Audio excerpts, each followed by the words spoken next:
ஒரு நாட்டை ஆளும் அரசன் ஒருவனிடம் அந்த நாட்டின் சிற்பி 4 அழகான பொம்மைகளை கொண்டு வந்தார். அவை சிவப்பு, பச்சை, நீலம், மஞ்சள் நிறங்களில் இருந்தன. அதை பார்த்த அரசன் கோபமாக, "நான் என்ன சின்ன குழந்தையா, இப்படி பொம்மைகள் கொண்டு வந்திருக்கிறாய்?" என்று கேட்டார். அதற்கு சிற்பி, "இல்லை அரசே, இவை நம் வருங்கால ராஜாவான இளவரசருக்காக" என்று பணிவுடன் பதிலளித்தார். பின்னர் அந்த 4 பொம்மைகளின் ஒரு பக்க காதிலும் ஓட்டை இருப்பதை காட்டினார்.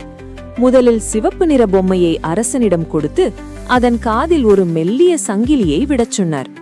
உடனே அந்த சங்கிலி மறுபக்க காதின் வழியே வெளியே வந்தது. சிற்பி விளக்கினார், "சிவப்பு பொம்மையைப் போல சில மனிதர்கள் எதைச் சொன்னாலும் இந்த காதில் வாங்கி அந்த காதின் வழியே அனுப்பிவிடுவார்கள்." பிறகு பச்சை நிற பொம்மையை கொடுத்து அதே போல் செய்யச் சொன்னார். இந்த முறை சங்கிலி பொம்மையின் வாய் வழியே வெளியே வந்தது. இவர்கள் கேட்டதை உடனே வெளியே சொல்லி மற்றவர்களிடம் பரப்பி விடுவார்கள் என்று சிற்பி கூறினார். அதன் பின் நீலம் நிற பொம்மையை எடுத்தார். அதன் காதில் சங்கிலியை விட்டபோது அது எங்கேயும் வெளியே வரவில்லை. நீல பொம்மையை போன்ற மனிதர்கள் எதைச் சொன்னாலும் அதை உள்ளேயே வைத்துக் கொள்வார்கள், வெளியே சொல்லவே மாட்டார்கள் என்றார். இதையெல்லாம் கவனித்த அரசன், "அப்படியென்றால் இதில் சிறந்த மனிதர் யார்?" என்று கேட்டார்.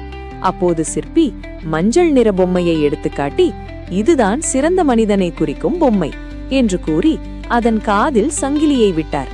முதல் முறை அது மறுபக்க காதின் வழியே வந்தது, 2ஆம் முறை வாய் வழியே வந்தது, 3ஆம் முறை வெளியே வரவே இல்லை. உடனே சிற்பி விளக்கினார், "மஞ்சள் பொம்மையை போன்ற மனிதர்கள்தான் உண்மையான நம்பகமானவர்கள். எங்கு பேச வேண்டுமோ அங்கு பேசுவார்கள், எங்கு கேட்க வேண்டுமோ அங்கு கேட்பார்கள், எங்கு அமைதி காக்க வேண்டுமோ அங்கு அமைதி காப்பார்கள்" என்று கூறினார். பின் மன்னர் அந்த பொம்மைகளை வாங்கிவிட்டு நன்றி கூறினார். இதில் நீங்க எந்த நிற பொம்மையை போன்றவர்கள் என்று கமெண்ட்ல சொல்லுங்க.